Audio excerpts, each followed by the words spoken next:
Welcome to Live Daf, your online Daf Yomi Shiur. Shalom Aleichem, welcome back to today's Daf Yomi, which is Shabbos Daf Kuf Nun Gimel. We are right on the top line.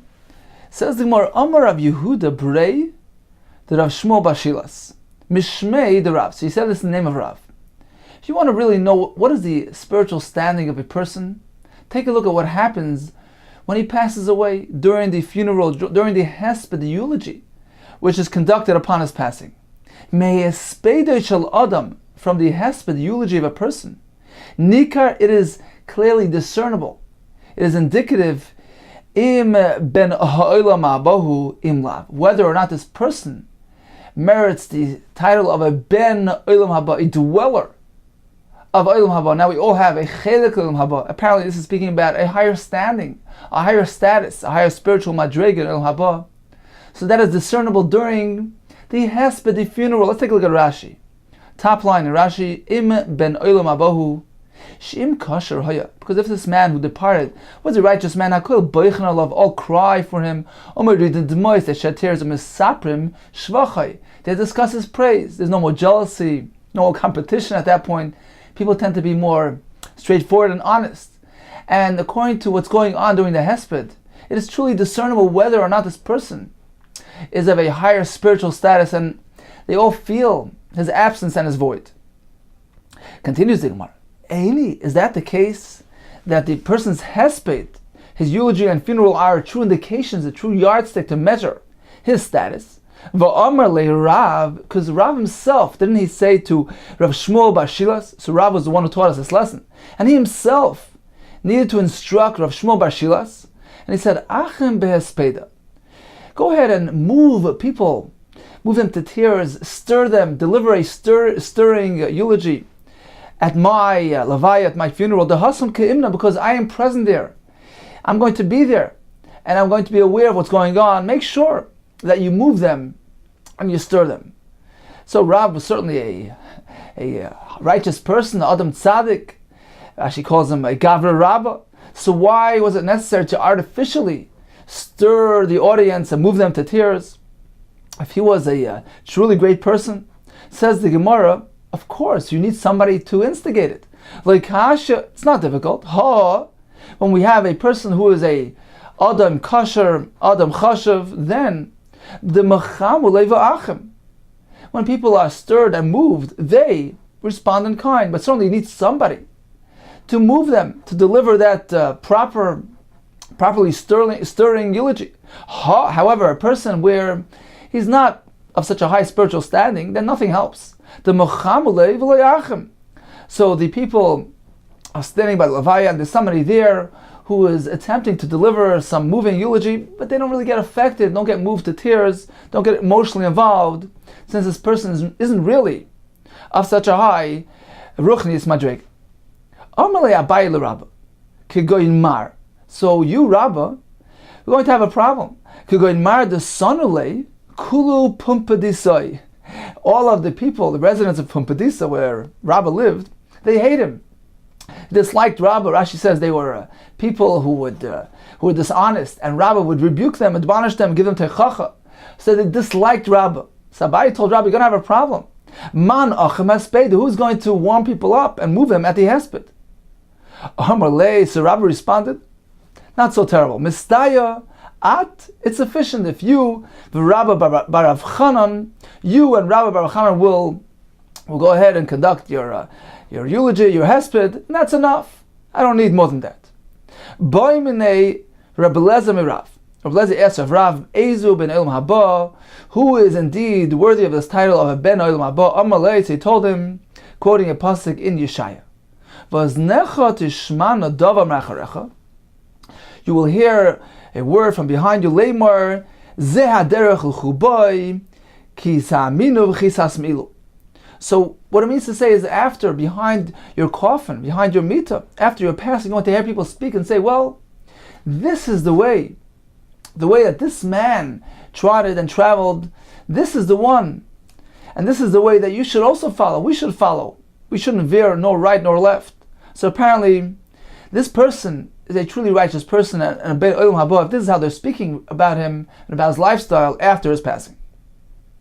Rab Chanina Amar, who is a ben olam haba, kol shadas Rabbi Seino or Rabbi Sav noiche menu, a person whose teachers, the das, the mind of his teachers are pleased with him, what they hear and see about him. So this person is truly a ben olam haba. The pasuk in Kehelah says, "V'savavu b'shuk hasoiftim." So the eulogizers will make their rounds throughout the streets. Says the Gemara, "B'nei Galila Amri," the residents of Galil in Eretz Yisrael would say as follows: "Asei dvarim lifnei mitascha." Make sure in your lifetime to do things which people will be able to relate and say over in front of your coffin. B'nei Yehuda Amri, the residents of Yehuda, a different portion of Israel, would say it a little differently. Asei dvarim la'acha mitascha. Do things in your lifetime, conduct yourself in a lifestyle in a way which would allow people to speak about it behind your meat. V'loi pligi, there's no dispute here. They're simply reflecting different customs. Marki Asrei, one is speaking about the custom in his locale where they used to speak in front of the mita. Umarki Asrei, and the Bnei Yehuda had a different minhag, and they are reflecting their custom where they used to speak and praise the departed behind the mita. They're both speaking about the same concept. Do things for which you'll be proud of after your passing. Tanan Hassam, we learned there in a Mishnah in Pirkei Avos, Reb Lezer Omer, Shuv yom echad lefnei misascha. Repent, do tshuva one day prior to your ptira, to your leaving this world. Shalu Talmidim Reb Lezer. So they asked Reb Lezer, how's that possible? How does the person know when that day is? V'chi adam yedeya ezu yom yamos. Does the person really know which is the day he's going to leave this world? The Gemara tells us elsewhere that the Yom HaMisa, I believe it's the Gemara in Pesachim, the Yom HaMisa is something which nobody's aware of. It's hidden. So how does a person know which day is appropriate for tshuva? Amar Lamsa responded, the Kolshkein. Certainly, it's actually better that a person doesn't know. And therefore, Yoshev Hayoim, certainly because he doesn't know, let him do tshuva today. Shema Yom Slamacha, perhaps he'll die tomorrow. V'nimtza, as a result of this uncertainty and of this practice, v'nimtza kol yamav tshuva, and turns out that all his days will be filled with tshuva and preparation of his departure from this world. V'av shloimai, ama b'chachmasai, likewise Shlomo expressed in his wisdom, b'chol eis, at all times, yub godecha levanim, your clothes, your garments should be white, referring to the neshama, as we discussed yesterday. The neshama is nimshal compared to garments which are given by the king, by Hashem, to take care of them, to guard them, keep them clean. So keep your clothes clean at all times. V'sheman al roshcha al yechsar, and oil on your head should not be lacking, referring to mitzvahs. So a person constantly has to adopt this attitude. Doesn't know when the time in this world, when his stint in this world will expire. Therefore, maintain yourself in proper shape at all times. Mashal, this is analogous to a king. Mashal lemelech shazimin es avad levasuda. He invited his avadim to the banquet, v'lo yikavel lahem zman, and he didn't prescribe a specific time. Didn't tell them when the program is going to commence. Now, they don't know when to expect to be called into the banquet hall. Pikchen shebehem. So what happened? The pikchen, the wise one, the smart ones amongst them, kishtos atzman, they got dressed up properly, they beautified themselves in preparation for the banquet. V'yashva Pesach Beis HaMelech, and they waited the commencement of the program. They sat on the Pesach, at the doorway of the palace. Amr, they said, look, Klum Chasel Beis HaMelech. Is the king lacking anything in there? He can decide to begin his suit at any given moment. Let's be prepared for it. Tibshin Shebehen. However, the foolish ones amongst them, they said, well, we have plenty of time. They got occupied with their own business. They want to do their work. Amr, they said, Klum Yesuda B'lei Torach. Do you ever find a Suda without preparation, without exertion? They need to prepare. Surely you have plenty of time to come back and join the meal. What happened? Pirsoim, suddenly, without prior notice, Bikesh HaMelech Havadav. The king summoned his servants. Time to begin the program. The Pikchen amongst them entered, fully dressed, beautified, clean, ready for the meal. Va'atipshim, however, the foolish ones, nichnasu lefanav, they came unprepared, and they entered the geshem l'chlachin, soiled and dirty. And what happened? Samach hamelech l'kras pikchim. The king expressed his happiness and joy for the pikchim who came prepared, v'kas l'kras tipshim, and expressed his anger and annoyance towards the foolish ones. Amar, he said, what is the result? Halolu shekishtos atzma suda. The wise ones who beautify themselves, prepare themselves properly for the suda, yeshvu v'yochel v'yishtu. They'll sit and eat and drink. Halolu, the other ones, shaloi kishtu atzma suda, who did not prepare themselves properly for the suda, yamdu v'yiru. They will merely stand by and watch and not partake in the suda. So this is compared to the person in this world, one who's prepared at all times for the summoning of Hashem back to Gan Eden, back to Shemayim. He'll merit to experience the joy and beauty of Gan Eden, as opposed to those foolish people who squander their lifetime away with foolishness and distractions, thinking, well, we have plenty of time to prepare ourselves for that journey upwards. They never know when that moment will come, and when it comes and they're unprepared, they have to stand by. They won't be able to experience the joy and ecstasy of Gan Eden. Continues the Gemara, Chasnei Rav Meir, Mishum Rav Meir Amar. So the son-in-law of Rav Meir quoted Rav Meir as follows: Af hein nirin kemishamshin. We said that the tipshim will stand on the side and watch and not take part. He held that wasn't sufficient punishment because af hein nirin kemishamshin, they're viewed as servants. They look like they're merely there to serve, to wait on the meal. And it's not really a shame and embarrassment. It's not enough of a punishment. Ella, rather, what happens is as follows. Elu ve'elu yoshvin, both classes of people will sit down. The difference will be, halolu oichlin, halolu re'evin. These will take part, will eat, and those will remain hungry. Halolu shoisin, halolu tzmeim, these will drink, and these will remain thirsty. Shenamar, koyamar Hashem. Hashem said as follows, Hinei avoda yoichlu, my servants will eat, avoda yochelu va'atem tiravu, and you will be hungry. Hinei avoda yishtu, my servants will drink, va'atem titzmo, and you will be thirsty. Hinei avodai yoroinu mituv leiv, my servants will sing mituv leiv from the goodness of their heart, va'atem tzitzaku, and you will cry out mike'ev leiv, from the hurt of your heart. So the Maharal explains, it seems that the first version of the Gemara assumes that the einish of Gehenna will be simply absence, the void. They're going to feel the void of the ecstasy, of the hana, of that positive experience that they can't take a part in. That in itself is a punishment, a sufficient punishment. Whereas the quote from a mayor holds that no, that's not sufficient punishment, merely absence. That's not really Gehenna. Gehenna means actually partaking in a negative experience, suffering somewhat. Only in that manner does the experience of Gehenna cleanse the person, cleanses the neshama, and avails him for the ultimate hana, which everybody has a chelik l'haba, which they'll experience thereafter. Continues the Gemara, davar acher, another pshat in the pasuk b'chol eis, yubgadech levanim, at all times your clothes should be white. This is referring to the tzitzis, elo tzitzis, which are white. V'shemen al roishcha, al yechsar, the oil on your head should not be lacking. Elo tefillin, referring to the tefillin, Rashi says, because tefillin has the shame of Hashem embedded in it. Rashi brings the Gemara that the tefillin placed on one's head express the fact that Hashem rests on us, because it has the shin there, which is visible. So v'shemen, v'shem, that's the shame of Hashem sitting on your head, referring to the tefillin. The Maharal points out that specifically these two mitzvahs, tzitzis and tefillin, encompass the whole person in all his aspects and elements, because the tefillin shorosh sitting on a person's head, that reflects a person's intellectual commitment and connection to Hashem in the head, in the brain, as a person's mind, a person's neshama. The tzitzis wrap the person's body, so it represents the person's element of body, which is also connected to Hashem. So both these elements, body and soul, intellect, mind, and guf, are meant to be constantly connected and cleaving to Hashem throughout one's life. Hadron Allah Shoyl. Says the Mishnah, Misha Hichshich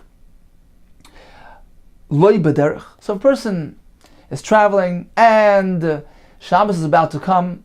It's about to get dark, and he has his wallet with his money. Chacham were concerned about a person losing his property, as the Gemara will explain, and therefore they gave him an option. You can hand your pouch or your other valuables to a Nachri, a non-Jew, and have him carry it for you. So do this right before Shabbos, and have him carry it for you on Shabbos. If you made him a Nachri, there's no guy available, Manich al Chamor, you can place it on his donkey. Once he reaches the safety of the city, right when he gets to the first courtyard, Noitel Sakelim and Tom Shabbos. So he wants to remove whatever is sitting on his donkey, so he removes the kelim which are non-muktzah, which you can move on Shabbos. Those kelim which are ein on Shabbos, which are not movable on Shabbos, are muktzah. You can't directly interact with them. Rather, matar chavalim, he loosens the ropes which are keeping them on the donkey, and the sacks slip down on their own. Says the Gemara, my timer, sharle rabbanan l'meisav kisi l'nachri. What is the reason why Chacham allowed one to hand over his property to the guy to carry it for him? We know generally one may not instruct a non-Jew to do a malacha for you on Shabbos. So why is this different? Says the Rabban. The Rabban were well aware that a person doesn't have the ability to withstand, to face loss of his property. If you don't allow him to hand it to the guy, he may be tempted to go carry that item with him for Amos Yisrael and do a malachim in that Torah. Therefore, Chacham negated and suspended their isser of Amira La'akum and allowed him to pass it on to a guy. Amarov, Davka Kisei. This applies merely to one's own personal property, for which he toiled, expended tircha. So he's very emotionally connected to his property, and he may be tempted to actually carry it with him if he doesn't have another option.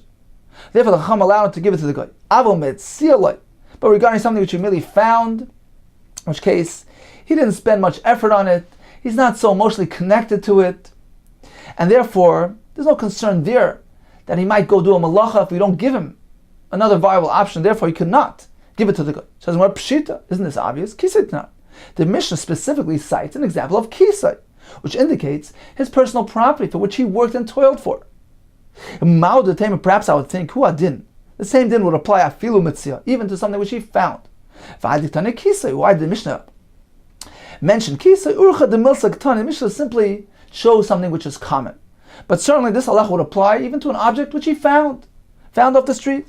Kamash Malon, therefore Rabbi teaches us that is not the case. The Chacham only allowed in a specific case where a person feels emotionally connected to it, and therefore they provided that allowance. Continues the Gemara.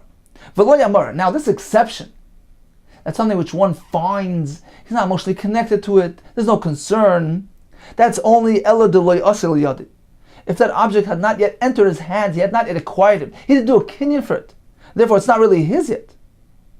In which case, he won't feel so much the loss of the item. He can face the loss of that object without getting too emotionally involved. There's no concern and there's no heter.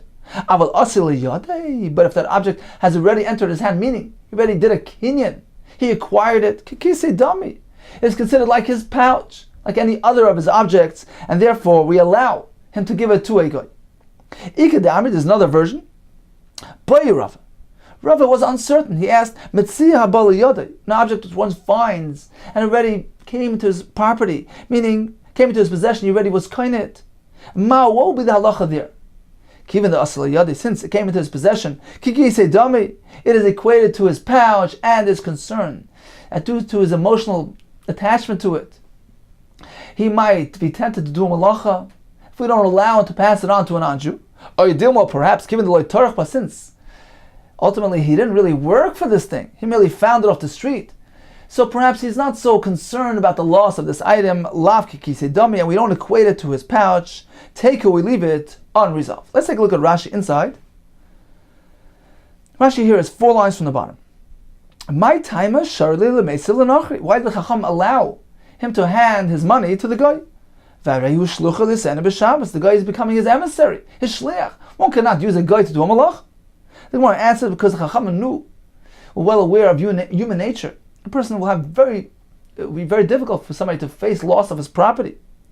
Eino de Mamed Atzmai B'Lahatzma money, he won't be able to withstand from doing something to save his money. And the Rava tells us this is specifically when it's something which he earned. Dafka Kisai, the Kivan the Torah, since he toiled for it, Shari Torah Chuba, since through work. Like Torah Chumistaker Chayasala. So he's concerned about losing it since he toiled and worked for it. Vilo Sharisle, if you don't allow him, if you don't allow him to give it to the guy, he may come to carry it. V'lo Yamar, this is only said that Metzia is excluded from this allowance. Only if this thing didn't enter his possession, didn't enter his domain, if he wasn't kainit. He didn't pick it up. He hadn't yet acquired it. Because otherwise, it's considered to be like one of his other possessions, and we allow him to give it to the guy. That's the first version of Rava.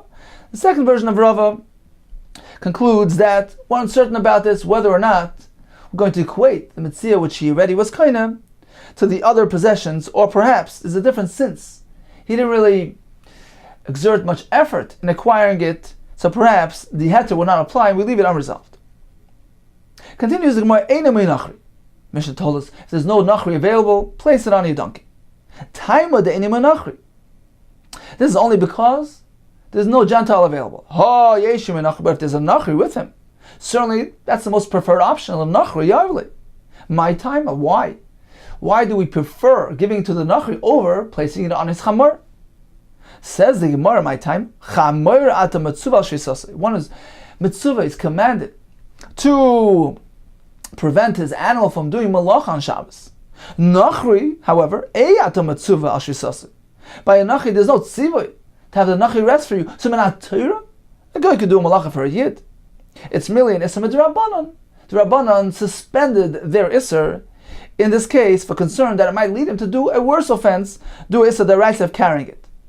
So this is specifically to giving it to a guy as opposed to putting on a chamar, in which case sometimes when a chamar carries something for a person, it involves an issa deraisa. Now actually in our case, it won't involve an issa minator. The Gemara later will describe exactly how he will place it on his chamar to circumvent the issa deraisa, but theoretically a chamar is meant to rest on Shabbos, and if he's not careful to do it do properly, the chamar will end up doing issa deraisa for him. So we try to avoid that. That's only the second option. Preferably, you should give it to the nach. Continues the Gemara. Chamar v'cheresh shoyte v'katan. Now the Gemara knew that although the Mishnah merely cites two options, a nachri or a chamar, the Gemara knew that there are other options as well. A cheresh, a person who's deaf and mute, who is considered to be a lav bardas, a person that doesn't have true understanding and he's pater from mitzvahs, the Gemara soon will discuss it. A shaita, a person who's deranged, v'katan, a minor. So the Gemara knew that these are also options to hand it to any of these people who are not considered to be bar mitzvah, they're not obligated to keep the laws of Shabbos. So this is also an option. Now, if one is faced with a choice, he has a donkey, and he also has a cheresh, or a shaita, or katan, accompanying him. Which one is better? Should he put it on the donkey, or should he hand it to one of these individuals? Says the Gemara again, chamor, if he's faced with the choice of the donkey and the cheresh, shaita v'katan, which one is preferred? Says the Gemara, chamor manachle, put it on the chamor, l'cheresh, shaita v'katan, lo yayivle. He shouldn't give it to these individuals. He should rather place it on the donkey. Why? My time, why? Hani adam. These are considered to be adam, part of the human race, human species. Rashi says that although these people are not chayiv mitzvahs, because he's a cheresh, a shaita, or a katan, but in his kind, meaning other people like them, are chayiv mitzvahs. And asilach lufi, Rashi says, one might confuse matters. Well, if you give it to this person, next time I give it to a person who's chayiv mitzvahs, a regular adult. Therefore, avoid these people. Put it on the chamor, who's not a person. Hani adam, hi, this donkey, lav adam, is not a person. So that's the preferred option. Continues to go on with other options. Cheresh v'shaita. If he's faced with a choice, should I give it to the deaf mute or to the shaita who's deranged? L'shaita, give it to the shaita. Rashi says because he has no das at all, as opposed to a cheresh who has dat to klishta. Rashi says some sort of minor form of lucidity of das, and Perhaps Rashi means that he can be, again, a person could confuse giving to a cherish to giving to ordinary person. Therefore, better give it to a shaita who nobody will mix up and confuse with a healthy person. So better give it to a shaita than to a cherish. Continues the Gemara. What about if he's faced with an option of shaita v'katan? Which one goes first? L'shaita, for the same reason, because the shaita is considered to be completely devoid of das, of understanding. As Rabbi Chananah points out, that what sets a person higher than an animal? His power to understand, his wisdom, his understanding, his chachma. So a shaita who is bereft and devoid of all that is compared in a way to a behemoth. Therefore, give it to the shaita rather than to the katan. Continues the Gemara, Iboilu. So they ask the following question: what's going to be if we are faced with an equation as follows? Cherish v'katan. Mai. He's faced with the choice, giving it to the cherish, deaf mute, or to a katan. Which one takes precedence? Says the Gemara, Aliba de Rabbi Lezer, lo tiboilach. Now, according to Rabbi Lezer, the Gemara soon will bring that he holds that regarding a cherish, it's not really so sure that he's bereft of das, that he's missing das. Perhaps Rabbi Lezer had a suffix, uncertainty whether or not a cherish is considered to be a bar das and one who is chayiv in mitzvahs. So according to Rabbi Lezer, there's no contest here. Certainly, give it to the katan, who we know is not a bar mitzvah. Aliba de Rabbi Lezer, lo tiboilach. According to Rabbi Lezer, there's no question. The son, as we learned in the Brayso, Rabbi Yitzchak, Mishum Rabbi Lezer. Truma's cherish. What if a cherish performs truma? He separates truma. Let's say it's a chulin. You can't simply treat it as chulin. Because we have an uncertainty whether or not a cherish is considered to be within the category of a bar mitzvah. Whether his das is considered to be a proper understanding, a proper wisdom, proper lucid understanding. Therefore, since there's a suffix there, we can't treat his masa of taking off truma as puzzle, as disqualifying. Therefore, we can't treat it as chulin. So according to Rabbi Lezer, certainly when we're faced with a choice, give the pouch to a katan or a cherish. You can't give it to the cherish. Perhaps he's considered to be a full-fledged person, and he's a bar mitzvah, a bar chiyuva. Therefore, you must prefer giving it to the katan, who we know is not a bar mitzvah as of now. Kiti boilach. When will you have your uncertainty? I'll leave it to Rabbanan. According to the Rabbanan, who hold that a cherish is not considered to be one who has proper understanding, proper das, and with regard to mitzvahs, he's like a katan. So you're faced with this equation. We have a cherish who's an adult. Perhaps one can confuse him with an ordinary adult. He's an adult, but he's pater from mitzvahs. On the other side of the scale, you have a katan who's also not a bardas. Halachically, legally, he's not considered to be one who has true understanding. He's not chayiv of mitzvahs. He hasn't yet received his neshama. So he's not really chayiv of mitzvahs. But there's a downside there. Why? Because this fellow, this katan himself, during the course of his upcoming years, he's going to grow into an adult. He himself will turn into an adult who's chayiv of mitzvahs. So he's a bit closer in nature to a proper yid, proper adult, than a cherish is, who's never going to develop into a proper adult, who's chayiv of mitzvahs. On the other hand, the cherish is already an adult, who can be confused with your typical adult. So there's a factor in favor for each one of them. So which one are we meant to choose? Which one is the preferred option to give the kiss to? So again, says the Gemara on the top line, Kiti boilach li'uv Rabbanan. This question only applies according to the Shittas Rabbanan, who maintain that a cherish is considered to be a larv bardas, devoid of true understanding, and is pater from mitzvahs. The Snan, as you learned in the Mishnah, Chamishli, Trumi, there are 5 individuals who should not perform truma, v'im tarmu, if they proceeded to do that, ain't trumas and truma. That truma is considered to be invalid. Elu hein, who are they? Cherish, deaf mute, shoite, deranged, v'katan. If one goes ahead and removes truma from produce that doesn't belong to him, he has no rishus to do it. If a non-Jew proceeds to do truma on the produce of a Yisrael, even with full authority, ain't truma so truma. His truma is invalid, Rashi says, because shlichus to a guy is non-existent. He can't become an emissary of a yid. So in any case, we see that the cherish who does truma, that truma it's considered to be null and void because he's not a bar mitzvah. So getting back to our question, so what would be the halacha?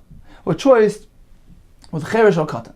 The cherish yavle, should they give it to a cherish? Why? The katan asil chaldas, as opposed to giving it to a katan who eventually is going to become a bar das. He's going to acquire wisdom and understanding when he grows older.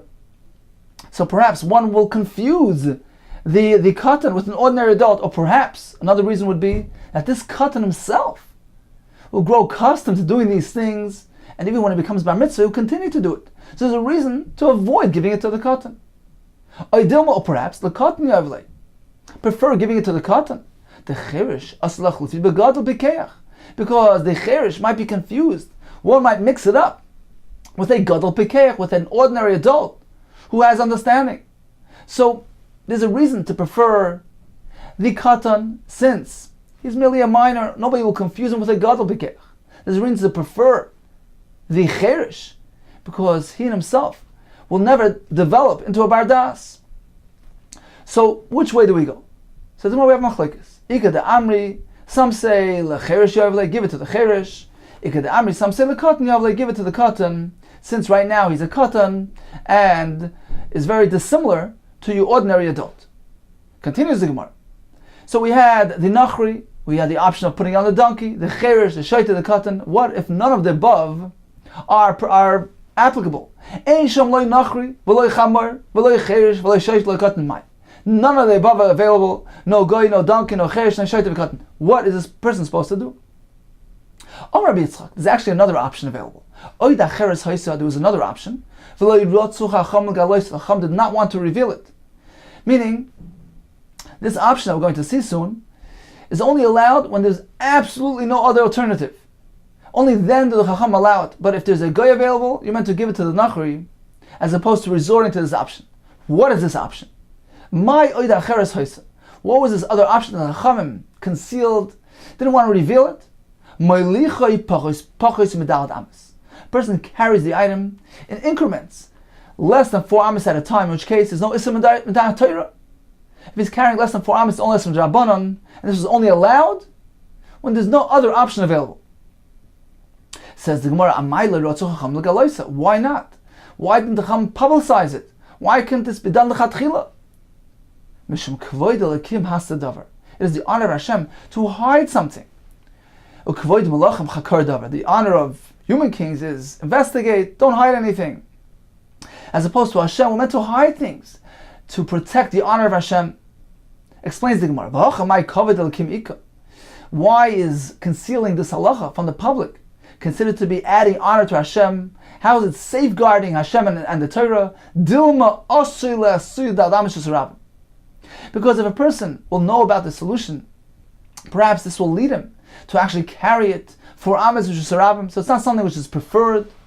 It's covered Elikim to protect the honor of Hashem's Torah. Protect it, conceal it, don't publicize it. It's only a last resort option when there's nothing else available. Continues the Gemara. Tanya Rableza Omer, Boy B'yoim, on that day, Rashi will tell us this was the day that the Chachamim went up to the upper floor of Chananya ben Chizkiah, as we learned way back on Daf Zayin, and they made many gzeris to protect the Torah, safeguard Truma, etc. And on that day, they enacted this gzera as well, which is, don't resort to incremental carrying, less than 4 amas at a time, unless there's no other option available, unless there's no goy available. Otherwise, you can't resort to that option. This was the gzera which was enacted on that day as well. Boy b'yoyim, on that day, godeshu sa'ah, they heaped the sa'ah. Sa'ah is this measuring container, which they used to measure, for instance, flour, and they would pile it up, heap it up. So by adding this gzera, this was actually beneficial to the Torah, by safeguarding the Torah and preventing one from doing a malacha. So again, by stating that this option is merely to be employed when a person is left with any other alternative, it actually added to the Torah, it heaped, so to speak, the measure of the Torah. Rabbi Shua disagrees. Rabbi Shua Eimer, it went too far. Boy b'yoyim, and that they wiped down this, meaning they shaved off the heaping portion and knocked it down to its fill line. They lost out, meaning sometimes when you pull the rope too much, you end up losing out, because, as Rashi will explain, by limiting a person's options, insisting that he give it to the Nachri, not allowing him to carry less than 4 amas, perhaps on occasion, he won't trust the guy. He won't want to give it to him. And since you didn't give him the other option, he's going to resort to actually carrying it outright in just a rabbin. So it actually resulted in losing out. It was detrimental to the Torah, not beneficial. Tani, we learned in the Brayso mashal. The Rebbe Lezer, this mashal, Rebbe Lezer will maintain that it was beneficial to the Torah to attach, to enact this gzeira lamad or adayim. What is it equated to? Lekupa meleik yishudim medluim. A person has a basket full of vegetables, cucumbers and gourds. He wants to fill it a bit more. So he takes some small size items, some mustard seeds, and spills it in between those vegetables. This person pours some mustard in addition to all those vegetables, and surely the basket holds everything. It slips right between those vegetables, and it's great. He just added more content to his basket. So according to Rebbe Lezer, adding this restriction was actually beneficial to the Torah. Mashal, the Rebbe Yeshua, Lamad Avadaima, the Mashal Rebbe Yeshua, who maintained that it was actually detrimental to the Torah. What is this equated to? La Reva Malaya Dvash, to this bowl full of honey. A person seeks to fill it even more. He places pomegranates and nuts in there. What happens? Overfill causes it to overflow. It spits out its content, it's honey. So you end up losing out. There's no gain achieved whatsoever. Here as well, by adding this additional restriction, it actually brings about and causes a detriment to the Torah. Let's see Rashi inside. 20 lines from the top. Beginning with the words "Boy b'yoyim," and that day Gadish Usa'ah. So this is Rebbe Lezer who holds that it was beneficial. They heaped to the container b'yoyim she'alu. On that day they went up l'aliyas Chananya ben Chizkiah. They went up to the aliyah of Chananya ben Chizkiah v'gorzru yitches davar, and they made 18 gzeres. V'zu achas mem hoysa. This was one of them. Kedamrinam perakama noisen kisel anachri. This requirement, this obligation to hand your kiss to the goy, boy b'yoyim gozru, was enacted on that day. Shelo yelechenu. They require him to give it to the guy specifically and not resort to carrying it less than 4 amas at a time. So that day, they added safeguards to the Torah the heaping measure. Was very good because it added safeguard to the Torah. According to Bishua, it did just the opposite. They measured the flour with a white down measure, meaning they removed the heaping portion. It was actually detrimental. They added too much gzeira. So people can't withstand these restrictions. People will actually resort to transgressions. The result is that the measure is wiped off of its heaping portion, meaning you put too much, everything just falls off. It would have been better for them to engage in measuring a heaping portion, not to overload and to actually knock down the measure. Getting back to Rebbe Lezer, who maintains it was actually good, so you pour the mustard seeds in this basket, because the mustard seeds fall between the vegetables. Afkan here as well, Yafet Tikna was good. What they did was something enduring and lasting. As opposed to Rebbe Yeshua maintains that overloading the honey there causes it to flow out the mekiyas advash, it spits out the excess honey, shahya barishan, which was there originally. So you end up adding but losing the initial. Af elu, likewise here are they zerasam through their gzera gormu laver. They cause people to be over the shemala yamras anoch. Perhaps a person won't trust the guy to give him his money. And nevertheless, they didn't allow him, in the case when he has the goy option, to carry it less than 4 amas. We know that person can't withstand facing the loss of his property. So if you won't give it to the Nachri, what's he going to do? He's going to carry it 4 amas. Says the Gemara. Omar Mar. So when he doesn't have the Nachri option, he places it on his donkey. Says the Gemara, how's that allowed? He's doing an Isser, a Malacha, Valei Mechamer. He's leading his donkey with his load on it, which is a Malach, which is Isser Minat Torah. We don't allow a person to be over in Issa min HaTorah. This whole discussion regarding the Rabbanan allowing one to do things, that's only in the context of an Issa Rabbanan. So they suspended their Issa. You can instruct a guy to do it for you, because we can't compel you to face the loss of your property. But an Issa min HaTorah, that's not allowed. Says the Gemara, V'aloi mechamer, v'rachmana amar. The Torah says, Lo yisasu kol malacha. And the pasuk continues there, Ata, etc., ubem-techa. They're referring to leading an animal with a load. So a person cannot do a malacha in conjunction with his animal, which is called a malacha of mechamer. Amar of Ada bar Ava. We found a way for him to circumvent, avoid doing Issa min HaTorah. Manicha leg shemalechas. So while the animal is walking, so en route, he places the bag on the animal, in which case there's no malacha. Why? Because there's no akira done. We know that the two main elements of transferring of Haitzah is akira and hanacha, lifting the object off the ground and placing it down on the ground. Now, if there's an item sitting on a person's shoulders, for instance, and he's standing in place, and he begins to walk, that is also considered akira, because the item is considered to be in its rest, resting on the floor, sitting on the person who's standing on the floor. So merely beginning to walk from a stationary state is considered to be akira.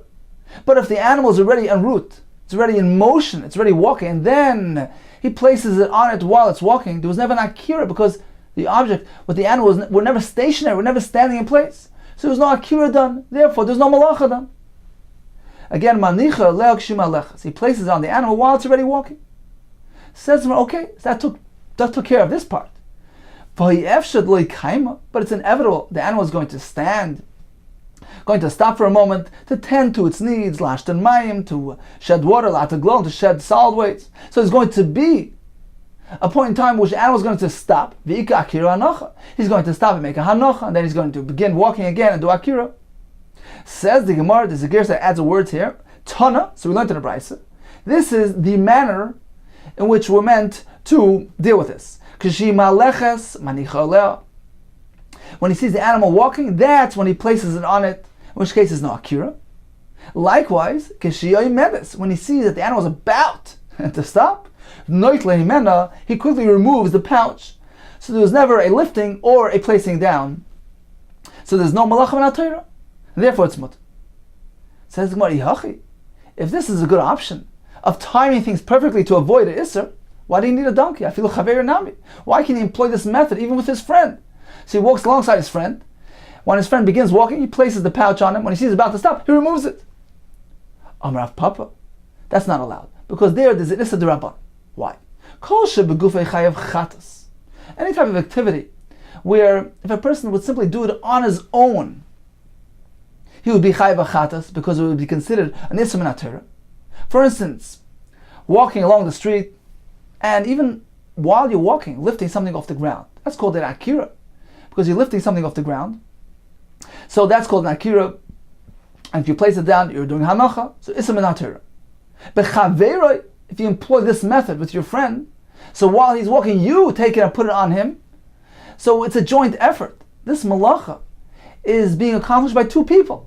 Certainly he's pater. They're both pater. Because Rashi says we apply the rule of shnaim sha'asua. If two people join together and do a malacha in conjunction with each other, they are pater. Aval asr. But it's asr d'Rabbanan. So since this type of activity, walking along the street, picking something off the ground, if a person himself would do it, he'd be chayv chatas. Because he's doing a malacha, he's lifting something off the ground, even if he's walking. But since he's lifting it from a stationary state, he's lifting it off the ground and walking with it and then placing it back down, he's doing a malacha min HaTorah. So even if he does it to his friend, when his friend is walking, his friend is an active, and he places it on his friend, so it's happening as a joint effort. He's doing the akira, so to speak, and his friend is carrying it along, so it's happening through two people. It's shnaim she'asua, and it is pata. It's not a malacha min HaTorah, but it's asur d'Rabbanan. So you can't use your friend, you can't employ this method with your friend. However, an animal is different. Whenever you have a situation where if two people do it together, it's pata min HaTorah, but it's asur d'Rabbanan. If it's employed with an animal, if one does it in conjunction with an animal, with his donkey, it's mutal chatchila because joining forces with an animal to do a malacha involves no issa whatsoever. So therefore, better place the pouch on the animal, as we said, in motion, put it on him while he's in motion, remove it while he's in motion, in which case the malacha, so to speak, is happening as a joint effort between the person and animal, in which case there's no issa midrabanan whatsoever. So in summary, we learned that if one is traveling, he sees Shabbos is about to begin, what does he do with his money pouch? What does he do with his valuables? So we have a hierarchy. The first option is give it to the Nachri. Second option, place it on the Chamar. As we just described, he does it while it's in motion. Third option is give it to a Shoita. Then we have a Cherish and a Katan. What if we're faced with a choice of Cherish and Katan? According to Rabbi Lezer, certainly give it to the Katan because the Cherish perhaps is considered to be a Bar Das and a Bar Mitzvah. According to Rabbanan, we're not sure. We have two approaches. Give it to the Cherish or give it to the Katan. And finally, the Gemara says, if none of the above are applicable, you yourself will carry it less than 4 ounces. Now it's interesting that the Chachamim would allow Isser Rabbanan of giving something to a guy and having him do it for you. They suspended that Isser for the sake of conserving his property. Now they did not allow a Shnaim Shirasua. The Gemara says you can't do a malacha in conjunction with your friend because that's considered to be doing a malacha together, which is an Isser Rabbanan. Why is this different? And it appears that this Isser Rabbanan was different and did not suspend this Isser even in face of losing property. The reason seems to be because it's different than merely instructing a guy where there's no Isser Minatayr involved whatsoever. The whole thing begins and ends with an Isser Rabbanan, as opposed to doing a malacha through two people. There is a malacha midharaisa being completed here, but it's done as a partnership between two people. This is a more severe act. This resembles more closely an Isser Minatayr, and therefore this they did not allow even in these circumstances. Continues the Gemara. Amar of Ada bar Ava, we have another scenario where a person is stuck with his package on Shabbos. A person finds himself carrying his load and it's already Shabbos. So he should just run and run until he reaches home. So in which case there's no malacha, because as long as he doesn't stop to rest, there's no akira, there's no hanacha, he's just continuously in motion until he gets home. Daf karutz. This is only allowed if he runs. Aval kali, if he walks leisurely light, you don't allow him to do this. Why? My timer. Why? Kivan de lesle akira, since he's not doing something abnormal. He's merely walking in an ordinary manner. Perhaps he won't pay attention. Since he's doing something just ordinarily, he's walking and he's not doing something unusual, perhaps he'll forget what's happening and he'll come to stop and start again and do akira v'anacha. So we require him to run, which is a demonstration of something unusual taking place, in which case he'll keep in mind what's happening, he won't come to stop. Says, what happens when he gets home? Saif, ultimately, kimatal base, when he gets to his house, it's inevitable that he's going to stop a bit. He's going to be bringing in. So either it means that he's going to stop when he gets to his door, or it means that, at least when he places the item down in his home, he's actually completing the transfer. So how is he going to get around that concern? Says he simply tosses it off in an indirect way, in which case there's no isser. The Chum allow this in a situation of hefsid, where a person is incurring financial loss. They allow him to transport in this manner. So he runs until he gets home and tosses it off, in which case there was no outright malacha done. If a person leads his animal who's carrying a load on Shabbos, we know that's asr. Now, what are the consequences here? Do we treat this like an ordinary malacha? In which case a person will be chayv chatas if he does it b'shoigig inadvertently, or if he does it maliciously, b'mezid, he gets skila. Or do we say, no, this is a lower form isser?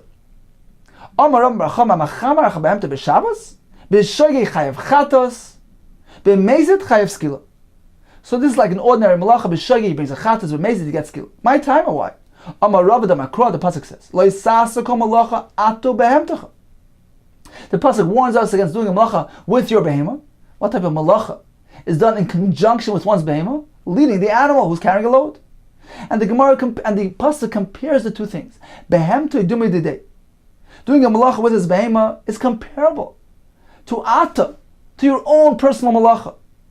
Mahu b'shoigeg chayav chatas, just as he himself, when he does a malacha, b'shoigeg, unknowingly brings a chatas, b'mezid, if he does it intentionally, chayav skila. Af behemte, likewise, if he does this malacha through his behema, behemte nami, b'shoigeg chayav chatas, b'mezid chayav skila. So according to Bar Chama, we regard it as though it's his own personal ma'isa, as though he's turning on the light on Shabbos, because he's doing a malacha with his behema. I have two challenges to this opinion. Chada, number one, how can you say it's chayav chatas? The pasuk says, Torah achas yelachem. You will have one Torah, one category. Lo'oise b'shgoga, to a person who does an aver b'shagi, but nefesh hashatas b'yodroma, does b'mezid. So this is a pasuk by Avodah Zarah, and the Gemara learns from here, Torah achas, that the whole Torah is connected to Avodah Zarah. We went to apply the same formula, just as we find by Avodah Zarah, where b'mezid is a skila, b'shagi is chatas, and b'mezid, if there's no Edom, he gets kares. So likewise, the other averis in the Torah, where b'mezid there's a kares, b'shagi there's a karban chatas. Hukshu kol Torah kula Avodah Zarah. The whole Torah is connected to Avodah Zarah.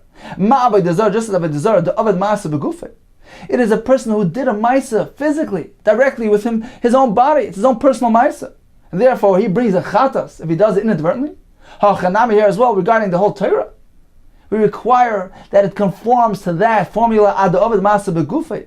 He only brings a chatas if he does the ma'isa actually himself. But this case of mechamer is different because he's doing it through his animal. It doesn't fit this criteria. Va'oid.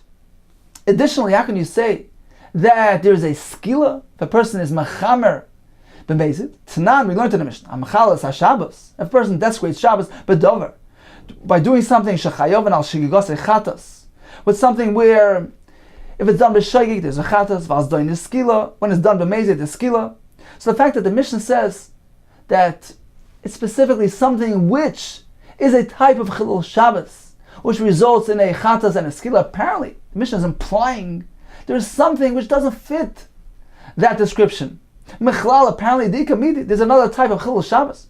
There ain't chayovan al shigigosei chatas. There's no chatas for doing it b'shogeg, v'loi al doin is skila. Nor is there a skila on doing it b'mezid. What is this referring to? Lav de mechamer. Apparently, this is referring to the lav of mechamer. That leading an animal with a package, with a load, although it's chilul Shabbos, one can't do it, but it's not so severe like the other malachas. There's no chatas, there's no skila. Says more no, loy, tchumen. It's referring to the isra of leaving one's boundaries on Shabbos. But leave the Rekiva. According to Rekiva holds that in a Torah one can't walk past the tchum. Nevertheless, there's no chatas and there's no skila. But certainly, mechamer is considered like the other malachas, which incurs skila and chatas. Or v'havara, it's referring to lighting a fire. I leave the Rabbi Yossi, according to Rabbi Yossi, who maintains that lighting a fire in Shabbos is not equated with the other malachas. It only involves a lav. So the mission there, which implies that there are other types of chilul Shabbos, which are not in the category of chatas and skila, is referring to tchumen or havara, but not mechamer. Says the more Rav Zvid Masni Hachi. Rav Zvid had a different version in Rami Bar Chama's Shita. Amar Rami Bar Chama, ha'machamer acha behema b'Shabbos. If one leads a behema who's carrying a load on Shabbos, b'shoigeg ein chayav chatas. If he does it inadvertently, there's no chatas, because we learn from Avodah Zarah it needs to be a ma'isa, as opposed to this case, it's not his ma'isa, it's the animal's doing.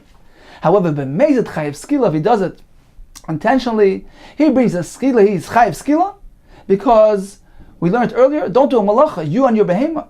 And we connect the malacha that you do through the behema to the malacha that a person himself does, just as the malacha that he personally does brings a skila. Likewise, the malacha doing through the behema results in skila. So in summary, we have three shittas regarding mechamer. Going to the first version of Ram Bar Chama, it's equated to the other malachas, b'shagig, dezechi, of chatas, b'mezit. This skila, because according to Ram Bar Chama, we look at it as though it's his own personal malacha. He's using his animal to accomplish his malacha. According to Rava, he's pater from chatas, pater from mezid. According to Rava, apparently, we regard it as the animal's act, not his act. The second version of Ram Machama maintained, it depends. B'shoigeg, the person is pater from chatas. B'mezid, the person who's leading the animal is chayav skila. And it appears that the svara, the reason would be that by a shoigeg, where there's no premeditation, there's no intent, this liability is simply on account of the actual act that was done. Now, who did the ma'aseh here? It was the animal. So the one leading it is pater. as opposed to be mazed, where the liability is as a result of the premeditation, of the intent, of the planning, of the arranging. In this case, he's arranging that the animal should do this malacha. So it's as though he is doing the malacha in conjunction with his animal, and he's chayiv skila.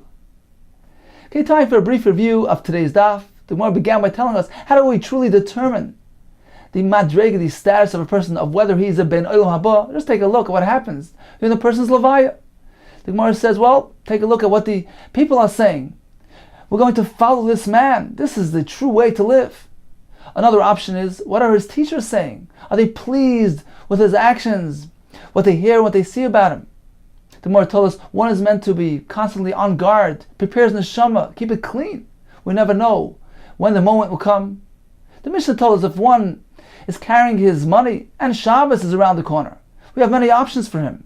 Give it to a nachri, place it on the donkey, give it to a shoita, a cherish or a katan, and finally, if no other options are available, carry it less than 4 amos at a time. If one finds himself carrying a load on Shabbos, run home and toss it down. And we have 3 approaches to the malacha of mechamer.